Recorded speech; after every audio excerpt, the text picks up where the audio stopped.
everybody. We're back. Dan has not been here for 2 fucking weeks. He's been on a holiday. 2 weeks away and you're already just swearing in the first 30 seconds of the thing. Because it's rude. I understand you need holidays, but like you literally only told me 2 days before you're about to leave. Yeah. So this is why we have no podcast up, guys, because he can't communicate. I forgot to get my leave signed and get it in 2 weeks in advance and all these things. Oh, we have no water. Dehydration policy. All right. Am I taking over? Elite subs. Sponsor me. I'm taking over. So we've Whoa. I'm I'm going from temporary co-host to host today. Okay. And I'm going to be spitting the questions for a Q&A that we've posted on Instagram on our stories, and questions that we've got via that we're going to answer today, and I'm going to be asking the questions. But You're in the hot seat. Before we start, I'm asking the questions. I'm leading the discussion. Go on. Before we start, how was your holiday? Yes, good. It was right across from the beach. Like, here's the house. Yeah. If you're listening to this, you can't see this, but like, more like 20 to 30 meters, and that's not an exaggeration. There was an entryway to the beach. Yeah. So you could like see the beach from the front porch or whatever you want to call it. So that's pretty cool. Nice. And I only went in the water once. Yeah, I hate beaches. Me too. Yeah, but I like to be near them. Looking at them's pretty nice, but I kind of figure I'm stopped fighting. I know everyone loves it, well, lots of people love the beach, but I'm not fighting it anymore. I just don't think it's a place for me. Sunburn, sand in places you don't want sand, salt water makes you dry and all that kind of stuff. So maybe I was just meant to be So where was this? in the mountains. Halfway between Ulladulla and Bateman's Bay in the south coast. So like what place? It's called Borley Point. Simple sentence. But like, I don't know, people don't know this. I think they call it the Shoalhaven area, blah, blah, blah, blah, blah. Nice. Yeah. So what'd you do? Well, yeah, we went to some nice fooderies, went to beaches to look at them and not swim because I don't swim, or my family swims, but looked at beaches, just chilled out, had a pretty relaxing time, ate some good food, and that's about it. Yeah, nice. And now you come back from holiday and you feel like you need some rest time from a holiday. That's kind of where I'm at. It's like when I went to Fiji and I was just like, it was just chill. I needed to like holiday from the chill.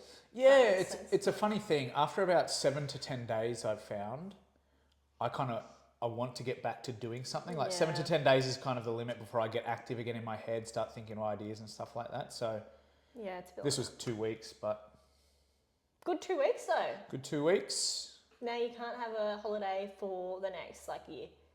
No, that's not how. I'm not good unless I holiday every true. 3 months or so. I'm a bit of a Very sack true. of shit after 3 months. Yeah. I used to run the gym that he works at, and if he didn't have a holiday within like 6 months, not even that, probably like 2 months. Yeah. Actually, 10 to 12 weeks. he would be very like, you know, like when a girl's hangry. Yeah. That's you. Really? Yeah. It was noticeable. Yeah. I thought I hit it pretty well. No. I figure I never have gotten over school holidays. Every 10 weeks in school, or 10-ish weeks, you take at least 2 weeks off, and then the Christmas time, you get 6 weeks off. That's how I'd like to live my life, which would be 12 weeks of holiday per year. That's pretty reasonable. And then you work for 40 weeks of the year. Yeah. I'm jealous of teachers because they get paid for that stuff, you know? Yeah. I mean, Like, everyone for the says that. holidays. I'm jealous of teachers, but no one wants to become teachers. Yeah. So, like... That's a lot of work. Yeah. Anyway, enough small talk. This is my podcast, and I don't like small talk. So, That's how we connect. I'm not about connection. I'm about answering the questions of the people and teaching them how to do stuff. Okay. So, we have got these questions here. We've got a list, and we're going to go through the list, and if we run out of time, we can add it to the next list. Hold on. Thanks everyone for asking the questions too. I thought you were going to thank today's sponsor or something like that if we had gotten a sponsor whiles away. Anyway, moving on. Question number 1 for you. It sounds like you sound like I have to like press a button. This is a game show. So, question number 1.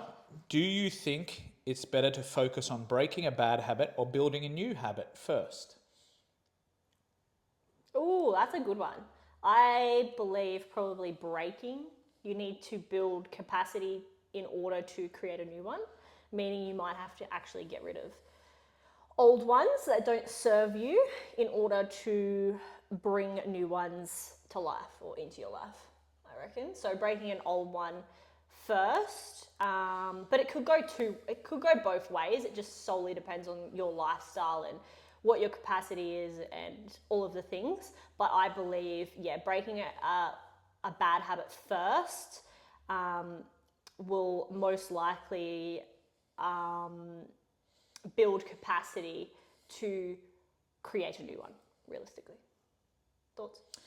I would normally go the other route personally, which would be, if we're, again, and this will probably come up multiple times, if we're starting to develop a new habit, obviously we want it to make it as easy as possible so we can do it. And then, but people usually, in my experience, don't do well with taking things away.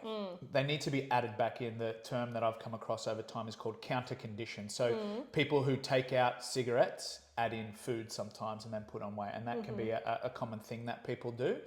So in my experience, and the usual strategy I'll take with clients would be adding in new ones to leave less room for the bad ones. Yeah. So if you sort of add in new behaviors, or like eating food would be a good example to take, is that if we have a particular diet or a way of someone's eating, and instead of just taking out the chocolate and the McDonald's and the things like that, you just add in good stuff to that diet, and therefore it leaves less room for the chocolate and McDonald's. So in my experience, instead of taking things away, I think human beings find it really hard to just have things gone. They want to add things in.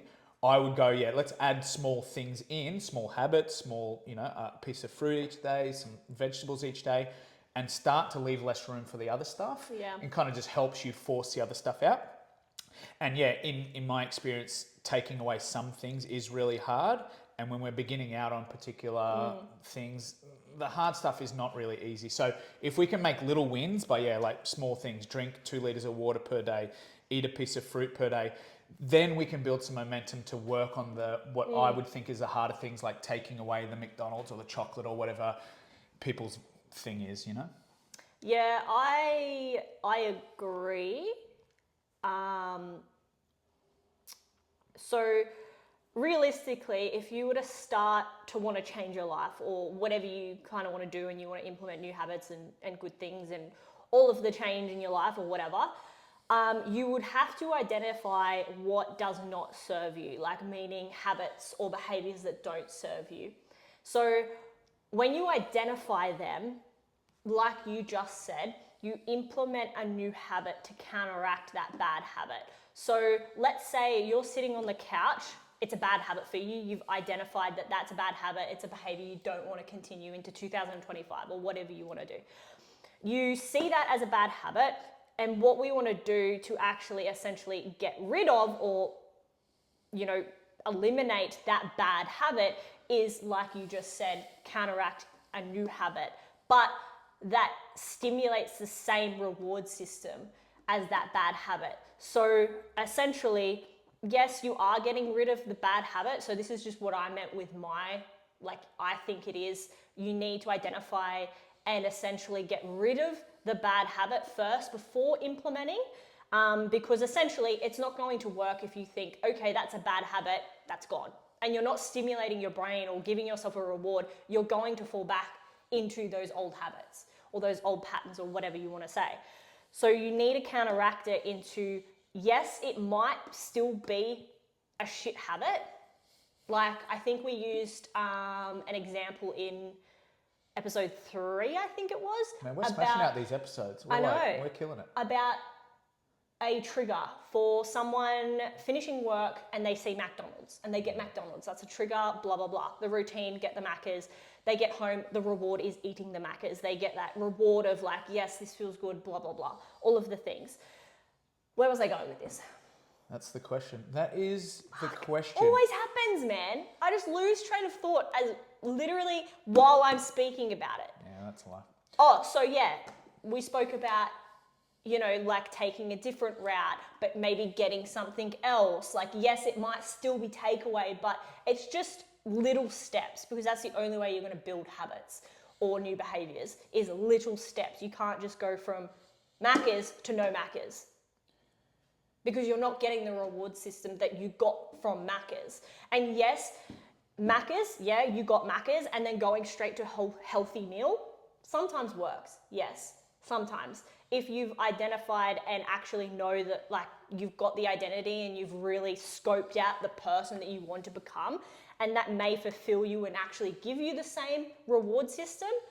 But a lot of people in this generation, it's not going to work, because we're so like, I'm going to get a little bit sciencey here, but this is like what I've been studying at the moment, is the neurons in your brain are, when you do something so constantly, the neurons are literally, they're creating a pathway, literally in your brain.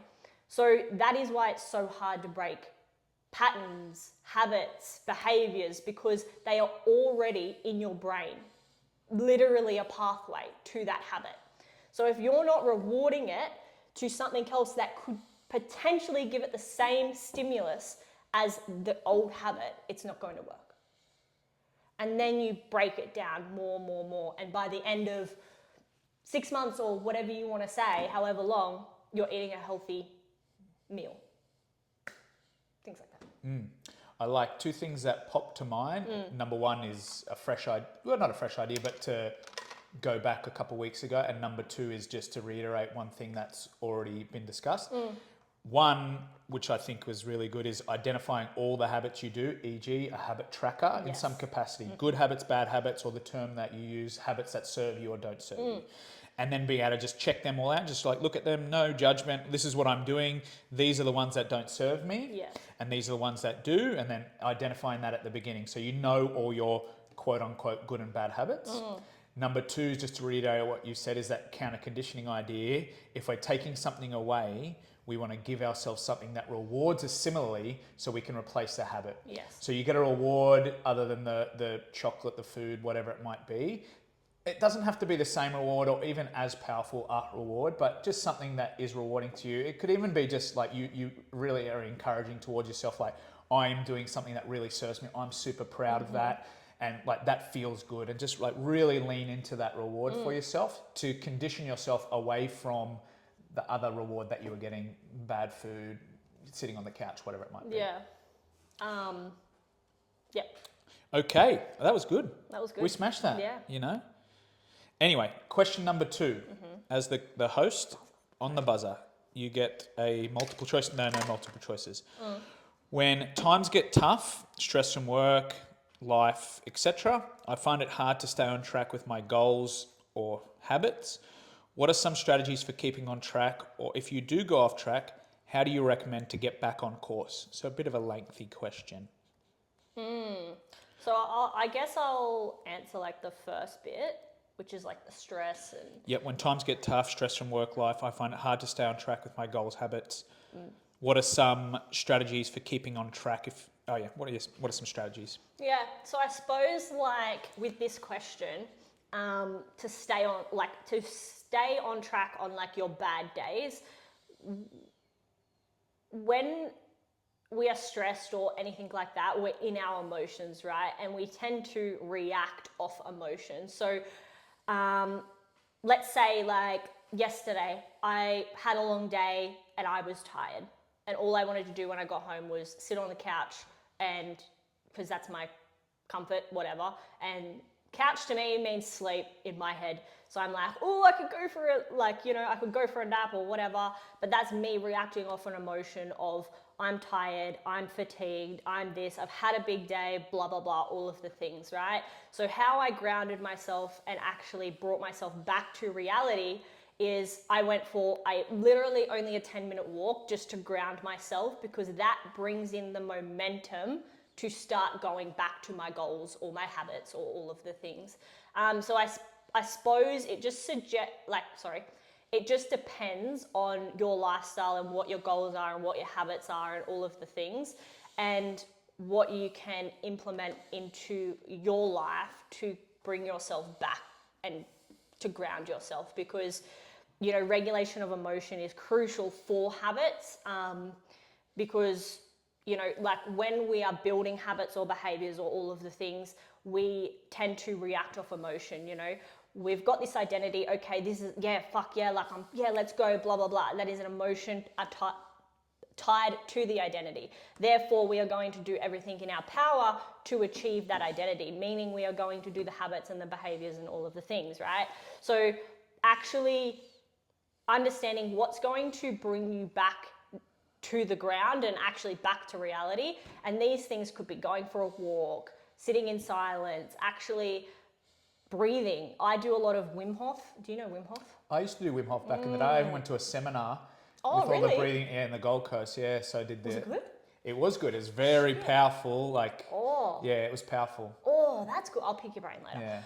But like little things like that brings me back into my regulation of emotion. Something else that brings me back into regulation of emotions for me, and it probably doesn't work for everyone, is literally like going into my garage and sexy dancing. But that's just my strategy. It doesn't Nice. work for everyone. But it's something that I picked up in 2025 and it really grounded me, so it works for me. But by all means, it doesn't work for everyone. But it could just be little things like that. Getting out a journal if you journal, writing down your actual emotions, understanding it. Okay, why do I feel like this? Okay, yep, that was a trigger. Okay, how do I eliminate that trigger? Or where do I bring myself back down to the ground when I am actually faced with that trigger? Because sometimes the triggers we can't eliminate. Because it could be an environmental trigger, meaning we can't essentially like exit that if it's at work or all of the things. So writing, journaling, if that's something you do, go for a walk, sit in silence, do whatever you need to do. But my strategy is getting away from, like I said, like I wanted to sit on the couch and nap. I needed to get away from that. So if I was still in this house, I would find every excuse to sit on that couch. I needed to get out and actually pick my brain and understand why I'm doing it and blah, blah, blah. And that wasn't going to serve me. I knew I was just fatigued, exhausted, all of the things. So yeah, just find strategies that work for you and what you can implement into your lifestyle. But yeah, thoughts? Yeah, so if I can just break down this question for the question asker and just interpret it, or just try to make sure I'm interpreting it how they were asking it. So the question's when times get tough from stress, work, etc., I find it hard to stay on track with my goals and habits. So I'm assuming that they have a goal and they're trying to form a habit to achieve the goal, but potentially they could be saying that the goal is to form the habit. But I'm going to go with and interpret the question such that they've got a goal. Yeah. And they're trying to develop habits to achieve that goal. That's how I'm going to interpret this question, and hopefully that's accurate for the question asker. So my sort of strategy surrounding that is, okay, we've got a goal. You've sort of identified at least a habit or some habits that are going to accomplish that goal. Now, I think the setup part of this, or when you are initiating this, is potentially the most important part. So before even, getting to the stage where you run into trouble, you are identifying the minimum standard that you can accomplish on your worst possible week. So for example, is like if you have a goal of going to the gym 4 days per week, if the habit you're trying to get into is going to the gym 4 days per week and you've got this goal of losing 10 kgs or something like that, I would then break that down to the most basic level of that, and the most simplest and the initial form of that goal. So it is so easy that even when it gets tough and life is hard and all this kind of things, you can still do it because it's so easy. Yeah. Now, at this beginning phase, again, we're all a bit soft or weak in this beginning phase because it's a new habit and we're not solid doing it and it's hard and all this kind of stuff. So if we can make it the smallest version of this ultimate outcome that we're after and just make it so simple and so easy, even when it's hard and life gets in the way, it's still accomplishable. But to identify that at the outset, not wait until you're in it, in the heat of it, life's getting tough, work's getting rough, all this kind of stuff. At the outset, what is the easiest form of this that I can do? Nail that for a couple of weeks. Yeah. Then just add that little bit on top, and then add that little bit on top. And this way, again, you are making it so easy. You're making small wins, so potentially when you get to the stage where it actually is quite hard and there's no other option but to do some hard shit, you have kind of built this momentum and this power to be able to take that hard shit and smash it out. Yeah. What do you think of that? Yeah, I agree. And probably even identifying the emotions that come with the obstacles that you identify as well, because I think the emotions play a really big part in actually identifying them, because a lot of people will be in an emotion and not actually know they are.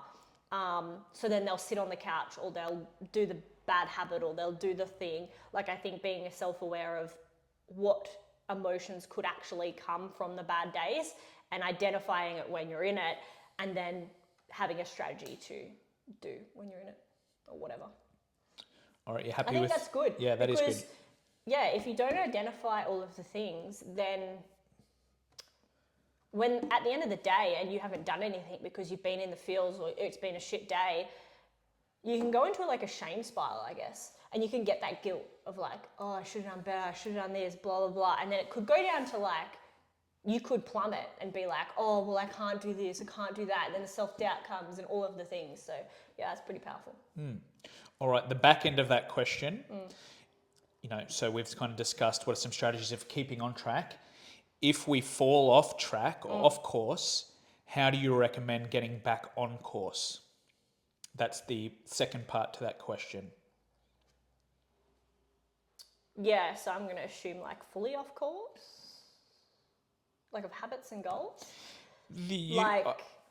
So let's I would say like they've had a shit day and they did nothing. Yeah, or they've had and a then bad it's week. Like, They're trying, like, again, just to use the gym example from earlier, they're trying to go to the gym X amount of times per week, and they miss that week due to life events, stress, whatever. How would you recommend getting back on course? Well, I think it's the exact same as how you build a habit. You start small, because if you don't and you go back into like 3 or 4 days a week for the gym, let's use that as an example, then yeah, you could be setting yourself up for failure, because if you're in the emotions that week and potentially you've gone off track and all of the things, and mind you, it happens and it still will, even when you're at an elite level of being able to do a habit or whatever, you're still going to have days where you don't do it.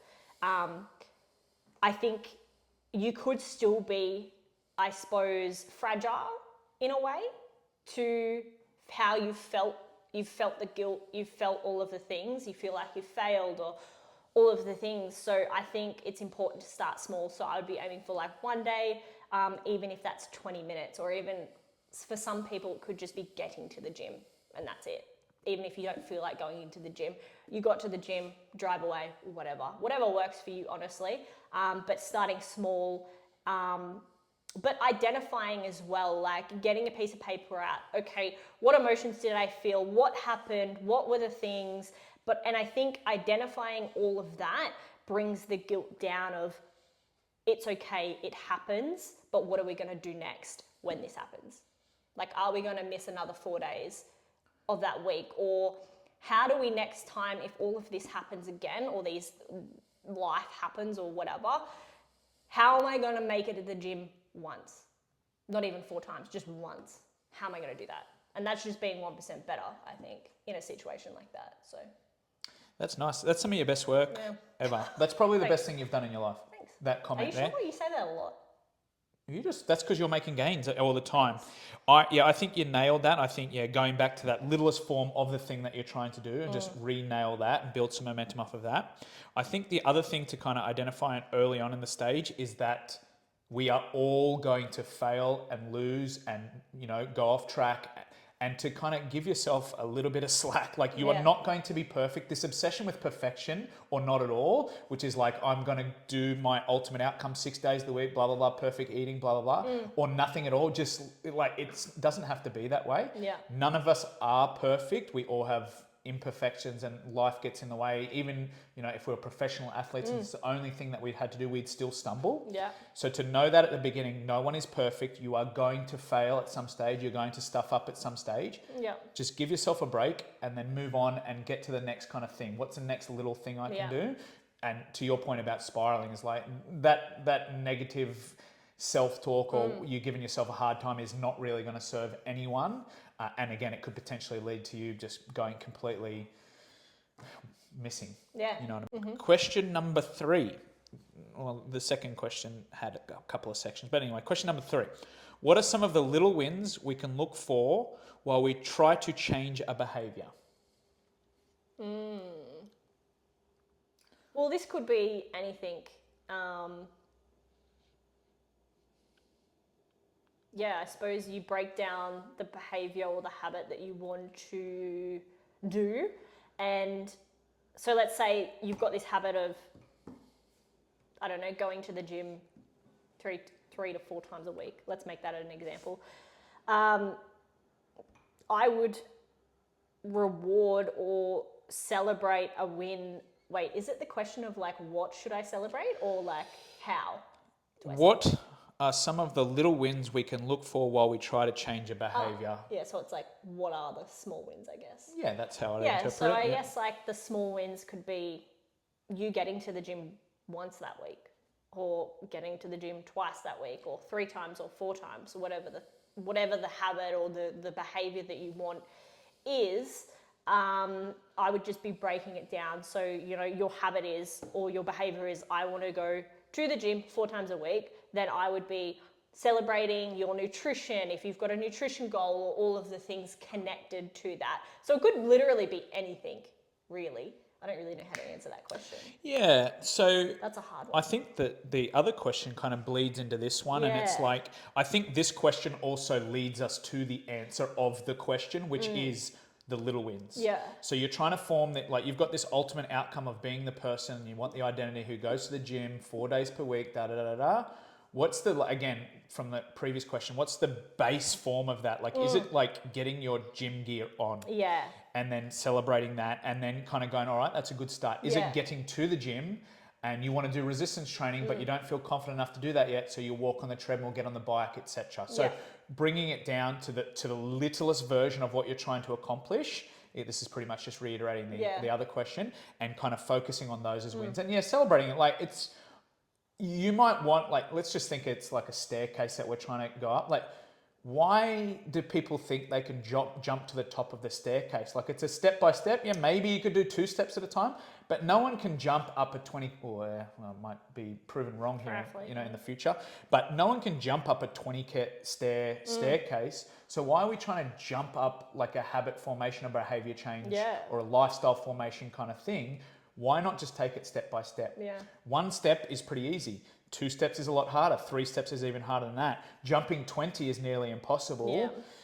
So it's like, just focus on the most basic level of the thing you're trying to do. This is what I would recommend. And then get that done. And then maybe that will also kind of knock you into the next one. Okay, I'm just going to get to the gym. All right, I'm at the gym. Now I'm just going to get into the gym. Now I'm in the gym. Now I'm just going to get on the treadmill. Now I'm on the treadmill. I feel okay. The chest press is available. Let's give that a shot. See if I can sort of build some confidence there. But that's how I'd interpret that question is, focus on the base level of what you're trying to accomplish.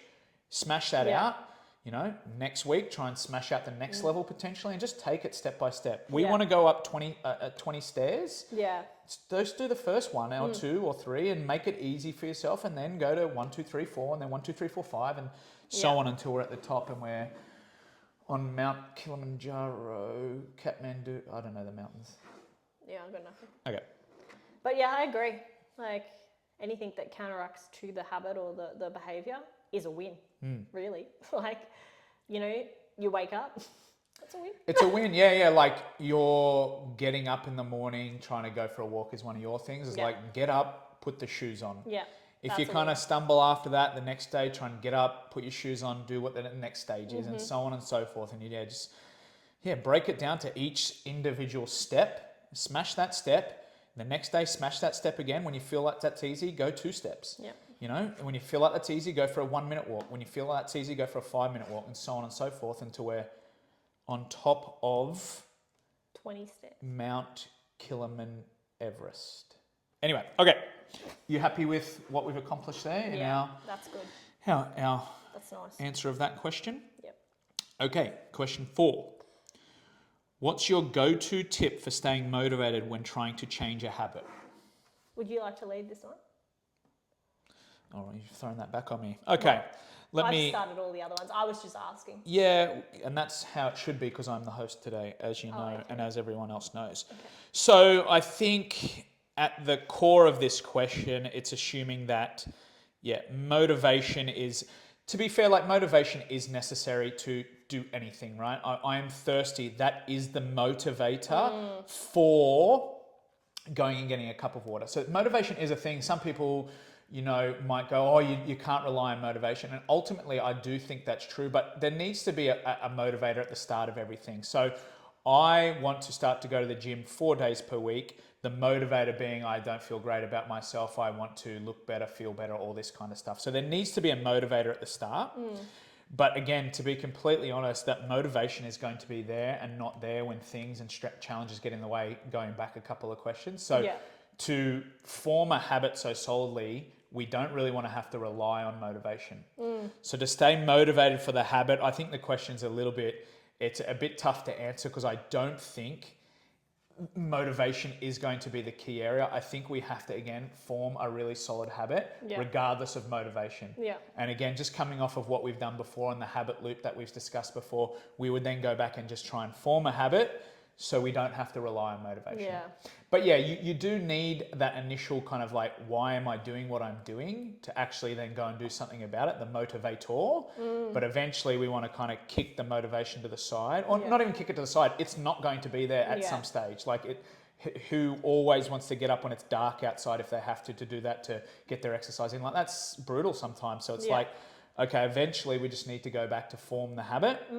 And then we go back into our habit loop. So let's cue that habit. Let's make it easy. Let's give ourselves a reward for it. And again, make that, get back, just focusing on the habit and not worrying so much about the motivation, in my opinion.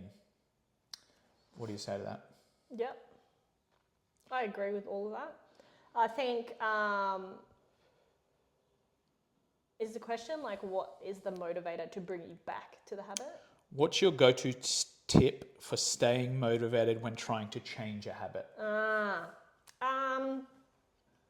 Well, before you even change a habit, you need to be aware of the identity that you want and like the life that you want or whatever, because that is going to essentially build or make the habits known to you on what you need to do to implement into your life to create the life that you want. So essentially, I wouldn't say it's a motivator because I'm pretty close to Dan with motivation. Like it's there, but it's not. Like I think it's at the start it is because, you've got that identity. That is the motivator. You're like, yeah, I'm keen, blah, blah, blah, whatever. That's going to fade. It's always going to fade because it gets boring. Yeah, it just gets boring and it's lonely and it's all of the things. You have bad days and it's, okay, what's going to motivate you then, But something that I implement into my life and what I do is the identity that I want is either written down in a journal or a piece of paper or whatever, on a sticky note, whatever you kind of want to do. And I am always making it like a visual for me. Like I'm always looking at the reminder of it, not necessarily thinking it because life happens. You're going to get into emotions and all of the things. So you're going to freaking forget about it anyway. So I normally write it down, understand it. Okay, how am I going to feel when I am this identity? Like attach emotion to it, attach, like all of the things to it. And that I wouldn't say it's a motivator, but like it kind of is. Yeah, at the same time, like I think that's good. It just brings me back to reality and be like, well, this is what I need to do. So that essentially gets me motivated to do the habit that I don't want to do. because you're building a habit and no one really wants to do it. But yeah, I think that would probably answer that question on my end. Yeah, I like that. I think that's probably Yeah. better answered than I really did. Yeah. Is that, you kind of, you have initially identified the type of person that you're wanting to become, and perhaps some things are getting in the way, it's getting a bit tough or whatever it might be, just to reorientate yourself towards where it is that you're heading, kind of getting into that kind of, imagine how good I'll feel when I'm there, the sensations, the feelings, the emotions. Yes. And then, get back to the habits, get them so solid that eventually you don't have to worry about reorientating yourself. But potentially, to your point at the beginning, let's visualize that. People use vision boards. People use, what's the thing when you repeat something over and over again, like a expression? Anyway, it doesn't matter. Anyway, and just sort of putting that front of mind all the time until this habit becomes so solid that you really don't have to worry about doing that over and over again. I think that's well said. I think it's pretty powerful, because I was listening to a podcast. Fuck, what was it about? I don't know. But they were speaking about, like, obviously, right now, right? Our neurons in our brain are literally, like, our routines, they are imprinted in our brain. Like, they are, I wouldn't say habitual, but they are like our old habits and all of the things, they are a routine for us. Hence why we always go back to old patterns, because it's a pathway, right? And you can't destroy that pathway unless you open another one, right? But the only way you're going to open another one is doing the thing repeatedly. And once you stop doing this thing, it's going to vanish, let's say, and you're going to create a whole new pathway. So this is where I'm going with this, by the way, is creating an identity, but not only just writing it down or all of the things, is actually envisioning it. Because even envisioning it, they were saying that the neurons still change even though you haven't done it, which I found really interesting. That is interesting. Because when you attach, like, and I'm talking like full, like, when you're in that life, what do you smell in your house? Like, if it's a house, like, you want to be rich or whatever. Okay, what do you smell? What's your car? How does your car feel? Like, all of the things, like, get so deep in it. Your neurons in your brain literally, they I wouldn't say carve it, but they attach the feelings to it, so they kind of like navigate you towards a path that's not really there.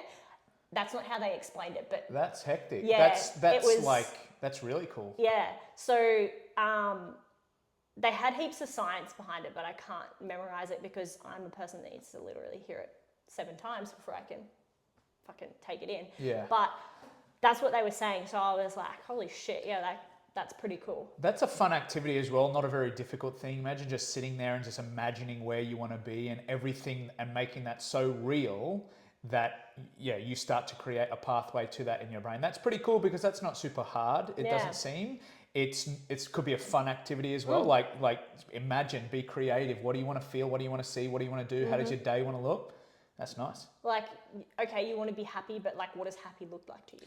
I'm going to do that, and you can keep me accountable, and you at home can keep me accountable. I'm going to do that coming up. Yeah, just that try sounds it. cool. It's pretty fucking I've got like goosebumps thinking Yeah. about that. That's nice. Yeah. I do it quite a bit, but I wouldn't say I do it like to that extent. I'm literally going to go and sit down after this and just go like really kind of carve that out. That's nice. Like, even, I just think I think visualizing shit is like so powerful, because that's what's helped me. But again, I haven't gone to the depth of what they were explaining, so I definitely will. But that to me has been a motivator of, what does my everyday look like? What does freedom look like to me? What does a vacation look like to me? What does my house look like to me? What does my relationship look like to me? What are my friendships like? All of the things, and then you get into like the feelings of it. Okay, well, I want my relationship to be like this. Okay, what is the emotion tied to that?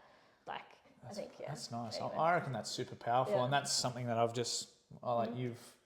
See, that's better than what you did before. You were just like step by step. You used to be terrible. Yeah. You used to be like, you add no value to anyone's life ever. Like everyone used to say that about you. Now look what you're doing.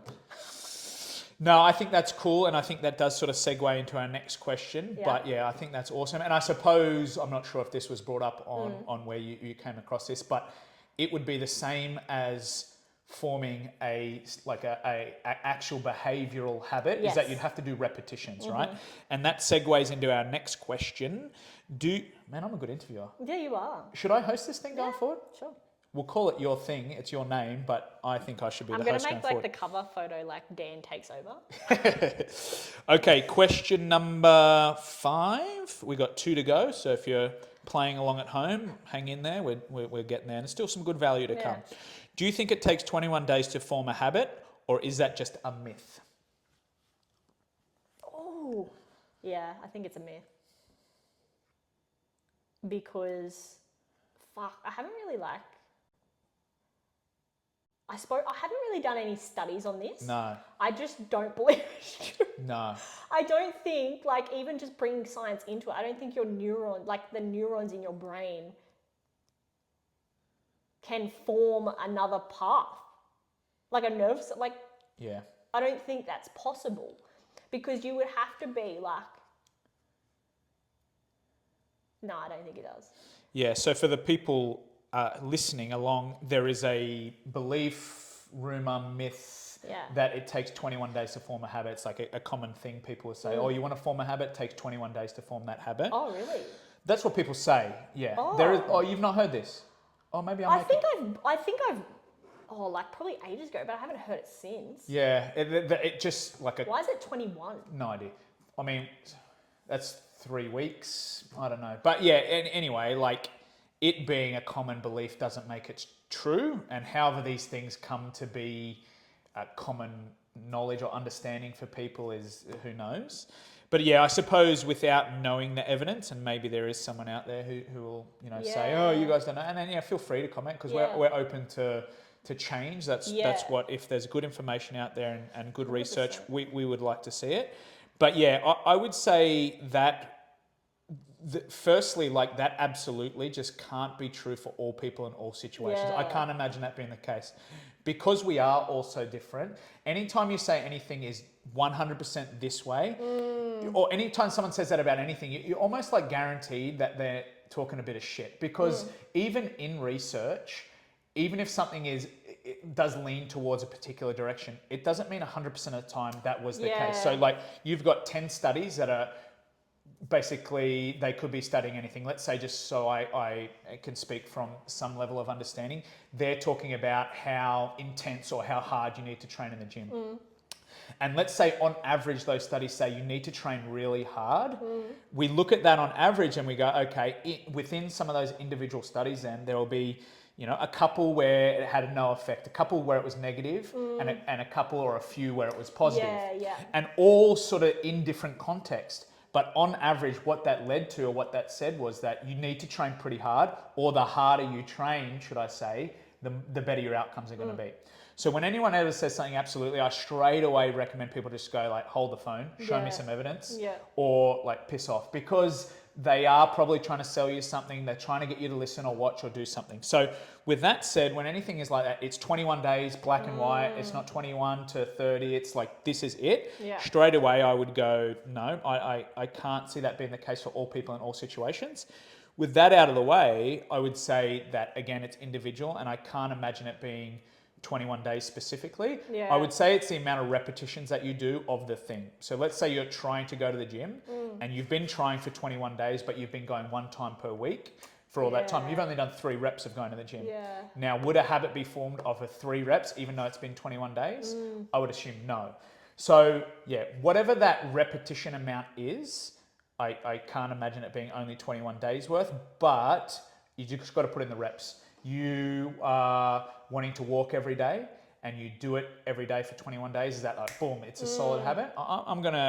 I don't think so. I don't know, but I don't think so. I think you just got to keep putting in the reps until you have done it for a long enough period of time that it is a habit. And I just don't think it's it can be one size fits all. I think what you kind of said before also rings true for a metaphor that I like to suggest to people. Actually, I don't know what metaphors are, but I'm going to try. Let's call it a metaphor. It's like you're trying to create a really thick, solid cable. Yeah. And each time you do a habit, this is like the neuron sort of suggestion or the nervous system suggestion you mentioned before, you're laying one thread of that cable. Yes, yeah. And then as we keep laying that thread, eventually we form this thick cable that can't be broken. And that's when we kind of know it's a really solid habit. But if you only do it 3 times, that's a pretty thin cable, can be snapped quite easily. Once we do it 500 times, it's much harder to break. When we do it 1,000 times, much harder to break again. So it's like, I like that. Yeah, you like that? I think that is a metaphor, so I'm pretty proud of myself for that. So we're laying some threads to build a thick cable that can't be broken, but 21 days worth of thread, I don't think on average is going to cut it for most people. But again, if there's information out there that we're unaware of, I'll be open to it. Yeah, I mean, I don't really have much to say about it. I don't know. Like, I feel like I agree with Dan. Like, I feel like a lot of factors play a part in it. Like, you would have to be so strict and like, yeah, but I feel like even after like 21 days of me just walking in the morning at 5 a.m. just...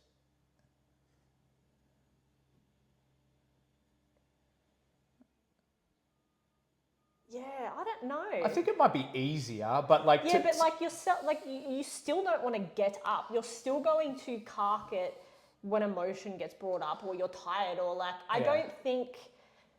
I think it's still on shaky ground at 21 days. I think like if you just think about your own perspective or I think about a perspective of mine, I think potentially it might get a little easier after 21 days. Again, I think the amount is arbitrary. I can't see it. It could be 22, 20, whatever. It doesn't matter. It's very accurate, isn't it? Yeah, it's very specific. Yeah. So I can't imagine that being the case. Like if I just think about myself individually, I don't think it's 21 days. I think it's different per person, and you know, you just got to keep doing the reps until you got that thick cable. That's where my head goes. It's like you can't choose. It's going to be 21 days. It's like it's going to take as long as it takes, basically.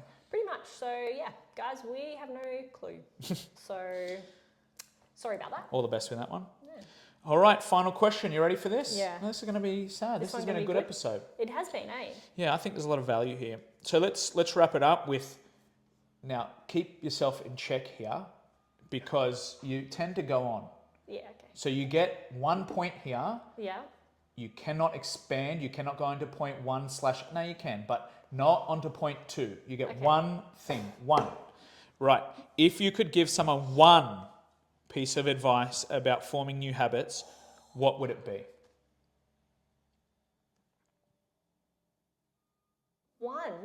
One. What's yours? Okay. One. It is start small. Well, that's what I was going to say. Tough luck, I said it. Now you got to come up with another one. Now, I mean, if it's that one, that's good. Yeah, so again... But I feel like that's just like the statement of a habit and a behaviour.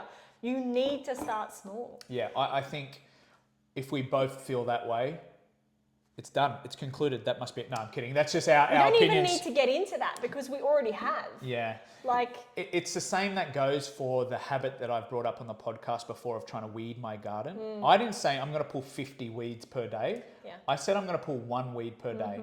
The 1 weed can sometimes lead into 10, 15, 20, whatever. But... the goal is one. Easy. Boom. I see the bucket at my front door, yank a weed, throw it in. That's the minimum standard. It's easy. You're going for a walk each day. Like the easiest form of that could be even just putting your shoes on. And then like once you put your shoes on, you're like, like I may as well go now. You've gone for 1 minute. I may as well go for 5 now. Like start at the most easy base level. And this has been like through multiple questions here. So sorry for the repetitiveness, but it's obviously important if it keeps coming up. We start off at the base level, get that easy, the 1 minute walk, the 1 weed, the whatever you try to do with your life, the basic simple level of that thing. And then like you add 1 on top of that one and then 2 on top of that one. And then again, once you've kind of nailed the first one, just add that little bit extra and then build that momentum. And then the hard stuff. And before you know it, you're going for a 45-minute walk per day. It started at 1 and I'm pulling 15 weeds per day and it started at 1. Like I just think that can't be emphasized enough is that we start at the simplest base level. Don't try to be perfect from the outset. Start at step 1 and eventually you'll get to step 20 if you start at step 1 and you take it step by step, you know? I agree. I think, and I think it's it's probably very crucial to highlight as well. Like, what? I suppose I turned my life around like 2 years ago, I suppose, and that's when I obviously built habits and started to become more productive with my time and all of the things. But something that I want to make a crucial note on, and Dan will probably agree with this, is even though I can form a habit pretty quickly, not to stroke my own ego, but I can form it quite quickly, I still start small. Like, I will still start small. Like, I want to sprint. I already live in the gym. I know I could do 4, 5 intervals of sprinting on the banana. You know what I mean? But I started with 1 because that's how I build evidence in my brain that I can do it, even if I went in that gym and did 3. The base is like 1. You have to aim for just 1. Minimum standard 1. Yeah. 1. That's dope. Yeah. Yeah, the other term that comes to mind when you bring that up is self-efficacy. Like, you eventually build this confidence in yourself that you can do it by starting at the easiest level. Yeah. And then you can move on to the next level because you've got that backing, you've got that, Yeah. that confidence or that efficacy that you can do it because I've been doing this for Yeah. 3 weeks. Well, there's no reason I can't now do the next one. I've got confidence. And Yeah. then the next one. And then when something comes up that's actually really challenging, you have this whole history, Yeah. to your point, of like, oh, wait, I've done so much stuff. Yep. That one, I can nail that as well. I'm the shit. I'm the shit. I can do the next one and the next one Yep. because I've done all this shit. And then Yeah. before you know it, you're at the top of Everest. Yep. But also, like, if I went in, right, and went straight to, so my goal is to do, about 10 intervals, right? And that's only like 20 seconds and then like 2 minutes of like, I just like vomited in my mouth. you thinking know, about like that. just walking. Anyway, my goal is to do 10, right? So if I went into the gym and let's say my goal was to do 8 and your girl has not ran in ages, like years, right? And has no history of cardio whatsoever in like 5 years. If I went straight into it and did 8, after it, I'm going to feel shit. Because guess what? It's something I didn't enjoy. Why would I want to do that again? Yeah. Let's go back to the reward and, Yeah. and that kind of thing. Like, I think that's why it's so crucial to do small intervals because, you know, I walk in and I do 1. I feel, like, fuck, you know, but I don't feel like shit and I'll actually want to go again and do 2 and then 3 and then 4. All the things, Anyway. All right. I think I feel like we're just spitting facts and knowledge. I like to say, no, not throwing shade. I do like to say that, but that's not appropriate here. I like to say spitting fire. It's just straight fire. fire. The kids use the fire emoji. Where Maybe it's I could get the flame. editing where you like, Yeah, I'd just like to be able to do this if it's a really good point, and then you'd light like a fire in my hand. Anyway, we are wrapping up now because I'm the host and I do the wrapping up. It's Dan and Mick signing off.